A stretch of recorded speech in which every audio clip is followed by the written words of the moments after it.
In my world of looking at index solutions and building financial strategies, we do look at AI. A lot of times we're presented AI indices, thinking that they're going to be a different mousetrap to navigate markets. I'm a big believer where AI is going, but I'm going to say this. It doesn't get a pass when I'm presenting an AI index from our diligence process. Okay. It has, every time we look at a strategy, and we pass on most at Nexus, these strategies.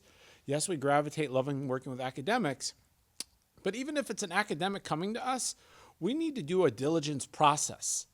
Just because you have a lot of awards as an academic doesn't mean you're in the deal. You got to demonstrate to us the ability how your strategy can work, as I said. And if I meet a provider of an AI index and I ask to see the model, and they say, well, we're not going to share the model with you, you could use it. You think I'm going to create an AI hedge fund? Call me a doubting Thomas. But what about Bernie Madoff? How do we not know? How do we not know that the number's fictitious? How do we not know that the person is having an erroneous model? That could happen. Okay. And there's been stories out there of firms such as F Squared in Boston where they sold an erroneous backtest. What if it's actively managed and we don't know? That creates real investment risks. And the truth is, a lot of times the strategies that go out, they don't actually perform as well. So we need to see the model, right? Not that I'm going to understand every bit of code, but that's part of our diligence process. Now, AI also can be such a broad term when it comes to financial strategies. Mm-hmm. Like we recently just launched a strategy with MediaStat, Dr. Ronnie Sack of Boston College. Well, they're utilizing natural language processing to read the news.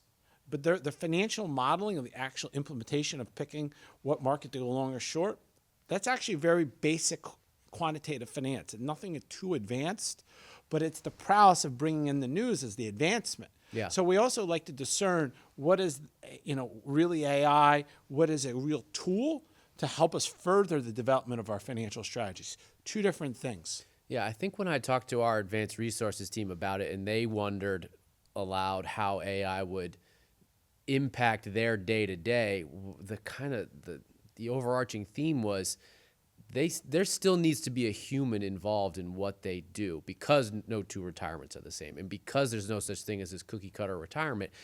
So I'm curious, does it really boil down to like human accountability when it comes to, I can type into ChatGPT what my retirement plan should be, but if it gets it wrong, what's the recourse? Whereas what you guys do, you feel like you have this onus of responsibility that no, we need to see them out. No, we need to vet this. No, it needs to go through our rigor process because there needs to be human accountability, not just a business accountability. Exactly. And anyone who does AI in any part of business, there has to be still a quality assurance. Yeah. And that's exactly where you're going at. So I'm sure we'll see more to come. And I'm actually really welcoming the opportunity to review AI indices that pass that human diligence process.